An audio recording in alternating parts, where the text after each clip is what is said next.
Oke, Assalamualaikum warahmatullahi wabarakatuh. Di sini dari kelompok 4 akan mempresentasikan mengenai pemberdayaan keluarga. Di sini ada 7 anggota. Yang pertama ada Muhammad Rafi, yang kedua ada Rahmat Hidayat, yang ketiga ada saya sendiri, Siva Minatwati, yang keempat ada Adi Nugroho, terus yang kelima ada Muhammad Sukma, dan yang keenam ada Hilmi Aziz. Lanjut. Nah, di sini kasus perceraian di Jawa Barat. Dikutip dari website Puspensos, Kemsos.go.id, meningkatnya perceraian di Provinsi Jawa Barat dapat dilihat dari laman layanan Sikabayan Pengadilan Tinggi Agama atau PTA Jawa Barat. Hingga Senin 7 September 2020 terdapat 51.646 kasus cerai atau gugat sampai 17.397 cerai talak yang diajukan dalam proses sejak bulan Januari hingga bulan Januari 2020 di PTA Jawa Barat. Adapun cerai gugat adalah kasus perceraian yang diajukan oleh istri, sedangkan cerai talak yang diajukan oleh suami.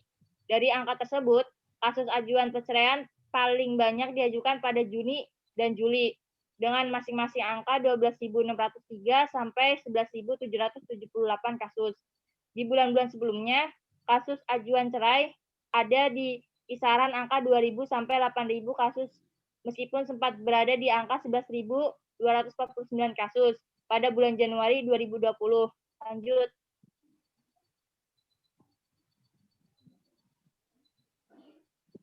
Meningkatnya kasus perceraian di Jawa Barat disebabkan oleh dua faktor, yaitu perselisihan atau pertengkaran atau juga ekonomi. Hingga minggu pertama September 2020, perceraian akibat perselisihan atau pertengkaran mencapai 3.206 kasus, sedangkan masalah ekonomi yang mencapai 24.392 kasus. Kedua hal tersebut saling memiliki keterikatan, karena pada saat pandemi COVID-19, banyak suami yang kehilangan pekerjaan, sehingga masalah perekonomian menjadi gangguan yang serius dalam kehidupan rumah karena tanggung jawab istri bertambah. Akhirnya maksudnya bertambah besar untuk memenuhi kebutuhan keluarga yang melebihi batas kesanggupan seorang istri. Terus pada akhirnya hal tersebut berdampak pada konflik rumah tangga yang tak terselesaikan dan berlarut-larut sehingga perceraian menjadi sebuah solusi penyelesaian. Nah, di sini ada menurut Sakroni dalam webinar 7 tahun International Academic Roundtable Forum. Secara umum, penyebab perceraian di Jawa Barat pada masa pandemi COVID-19 dapat dijelaskan sebagai berikut. Yang pertama itu ada permasalahan ekonomi. Ya terang jelas kalau permasalahan ekonomi, karena banyak karyawan yang di PHK, banyak yang di kayak dikeluarkan gitu, atau banyak yang kerja tapi di rumah sehingga terganggu itu gaji gitu kan, maksudnya gajinya jadi dikurangin. Terus yang kedua yaitu ketidakseimbangan aktivitas dan waktu bersama. Maksudnya gini, namanya sekarang kan lagi pandemi, jadi apa-apa selalu di rumah, sekolah di rumah, kerja di rumah, jadi mungkin karena mungkin terlihat bosan gitu, lagi-lagi yang dilihat itu aja gitu. Terus yang ketiga, kekerasan dalam rumah tangga atau KDRT. Nah, di sini tuh maksudnya orang itu tuh stres gitu menghadapi masa seperti ini. Kok bisa stres ya? Karena pemasukan nggak ada, adanya banyak pengeluaran, ditambah harga semua naik. Jadi timbullah tuh rasa emosional, amarah gitu. Terus yang keempat itu ada perubahan pola komunikasi. Ini faktornya juga karena keuangan juga gitu kan. Jadi yang tadinya emosionalnya stabil, ini karena keuangan jadi emosinya nggak stabil gitu. Jadi mempengaruhi pola komunikasi, jadi kayak renggang gitu. Terus yang terakhir ada faktor usia dalam membina rumah tangga. Maksudnya itu gini, contohnya misalkan anak usia masih 11 tahun, 12 tahun, udah dinikahkan oleh kedua orang tuanya karena faktor supaya asupan makanannya itu berkurang gitu. Maksudnya biar si anak ini yang menjadi tanggung jawab si laki-lakinya, padahal yang namanya orang menikah itu yang dilihat pertama emosionalnya dia udah matang apa belum. Terus yang kedua dari segi mentalnya juga. Kalau anak masih usia 11 tahun, 12 tahun kan masih labil, sedangkan orang tua aja masih labil gitu kan. Jadi ya mungkin itu yang bisa menjadi konflik dalam rumah tangga. Nah, untuk slide berikutnya akan dijelaskan oleh Rahmat Adi. Silahkan.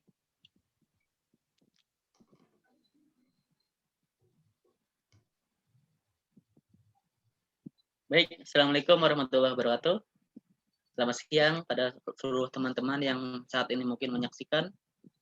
Saya Rahmat Adi Nugroho akan melanjutkan dari hasil kerja kelompok kami, yaitu kebutuhan keluarga pada kasus yang sudah dapat diidentifikasi di atas, antara lain ialah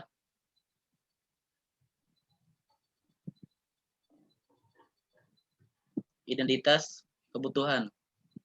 Yang pertama itu ada identitas kebutuhan keluarga. Identitas kebutuhan keluarga, sehingga kegiatan atau program pemberdayaan keluarga dipandang perlu untuk dilakukan. Kegiatan pemberdayaan biasanya diawali dari analisa kebutuhan. Kebutuhan dibagi dalam dua kategori, yaitu kebutuhan yang dirasakan atau feel need, dan kebutuhan yang tidak dirasakan atau unfeel need. Kebutuhan yang dirasakan merupakan jenis kebutuhan keluarga yang mudah untuk diketahui karena memang hal yang nyata dirasakan oleh anggota keluarga. Sedangkan kebutuhan yang tidak dirasakan merupakan hal yang seharusnya menjadi kebutuhan, namun belum menjadi suatu kesadaran sebagai kebutuhan. Nah, hal tersebut dikarenakan beberapa faktor, yaitu faktor pengetahuan, faktor pengabaian, atau juga faktor penerimaan terhadap situasi. Next.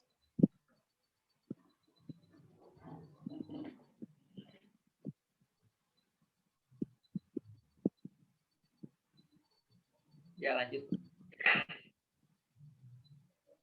Nah, selanjutnya ada kebutuhan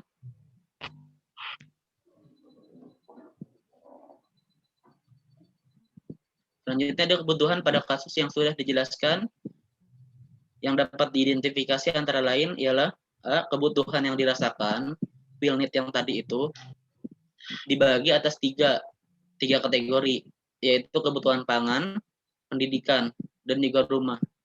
Nah, yang kedua ini atau yang B ini kebutuhan yang tidak dapat dirasakan atau unfeel need. Nah, harmonisasi keluarga itu yang pertama. Kenapa nggak bisa dirasakan? Harmonisasi itu tidak bisa dilihat dengan mata, tapi hanya bisa dilihat dari komunikasi yang terjalin, situasi keluarga yang nyaman, hanya bisa dirasakan lewat hal itu saja. Yang kedua ialah kasih sayang. Kebutuhan kasih sayang ini tidak bisa dirasakan, tapi ada. Selanjutnya ada komunikasi yang efektif. Nah, kebutuhan akan yang tidak bisa dilihat ini atau yang tidak bisa dirasakan ini, selanjutnya adalah komunikasi efektif. Selanjutnya ada tabungan. Tabungan ini ya berupa bisa uang, emas, dan lain-lain. Selanjutnya ada investasi masa depan, yaitu lewat pendidikan anak, lewat perhiasan, deposito, dan lain-lain.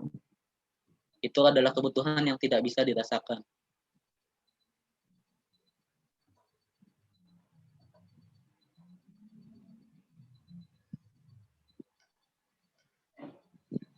Selanjutnya,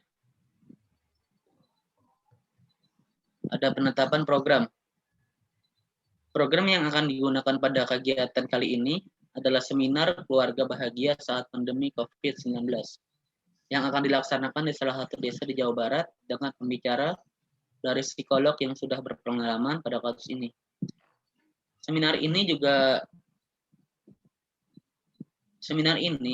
bertujuan untuk membuat keharmonisan pada sebuah keluarga pada saat pandemi ini menjadi lebih baik, sehingga meminimalisir angka kasus perceraian yang akan terjadi. Lanjut.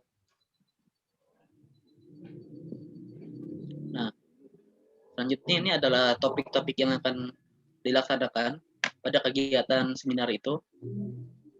Yang pertama ialah topik pemberdayaan, yaitu kasus pencegahan.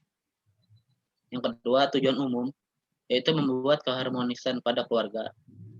Yang ketiga, tujuan khusus untuk memperkecil angka perceraian.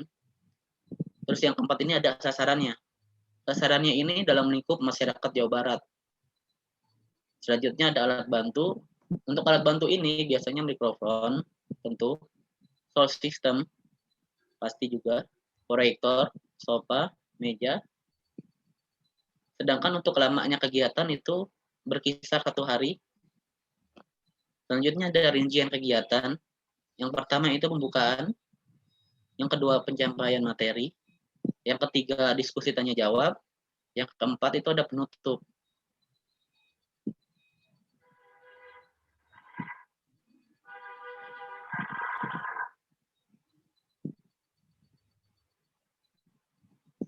Next. Ya, selanjutnya mungkin akan dilanjutkan oleh saya mengenai merumuskan perencanaan. Di sini mungkin ada ada rundown acara, yaitu yang akan dilaksanakan pada jam 8 sampai jam 8.30 ada penerimaan tamu, yaitu menerima tamu mungkin dari ruangan tamu ada daftar isi nama tamu gitu kan. Mungkin yang akan materinya mungkin panitia acara. Lalu jam 8.30 sampai jam 9 pembukaan, yang akan kegiatannya itu sambutan MC, membaca ayat suci Al-Quran, sambutan ketua acara, sambutan kepala desa, sambutan tokoh masyarakat. Lalu jam 9 sampai jam 11 itu ada materi 1 khusus kasus perceraian. Yang di sini mungkin pembawa materi mengenai tingkat angka perceraian daerah Jawa Barat, yaitu yang akan disampaikan oleh anggota pengadilan agama. Lalu isoma. Di sini isoma tersendiri yaitu istirahat, sholat, dan makan. Lalu lanjut lagi setelah isoma itu jam 12.30 sampai 13.50 ada materi kedua, yaitu tentang keharmonisasian keluarga. Pembawa materi mungkin akan dibawakan oleh psikolog berpengalaman. Lalu jam 13.50 sampai 14.00 ini itu penutup. Berarti acara ini sampai jam 2. Lalu menetapkan lingkup kegiatan. Di sini berdasarkan pada analisis kasus yang sebelumnya dijelaskan, banyak angka perceraian di daerah Jawa Barat dikarenakan permasalahan ekonomi, ketidaksediaan aktivitas dan waktu bersama, kekerasan dalam rumah tangga, KDRT, berupa pola konsumsi dan faktor usia dalam membina rumah tangga. Lalu ada evaluasi program. Nah, evaluasi program sendiri di sini ada hasil seminar. Mungkin peserta akan mendapatkan tentang pengetahuan tentang keharmonisan keluarga, tentang bagaimana caranya untuk supaya kehangatan keluarga itu terjaga, sehingga dapat membuat keluarga menjadi sejahtera dan harmonis pada saat pandemi saat ini, dan diharapkan dapat meminimalisir adanya faktor-faktor yang bisa membuat terjadinya perceraian. Mungkin evaluasi program seperti itu. Ya.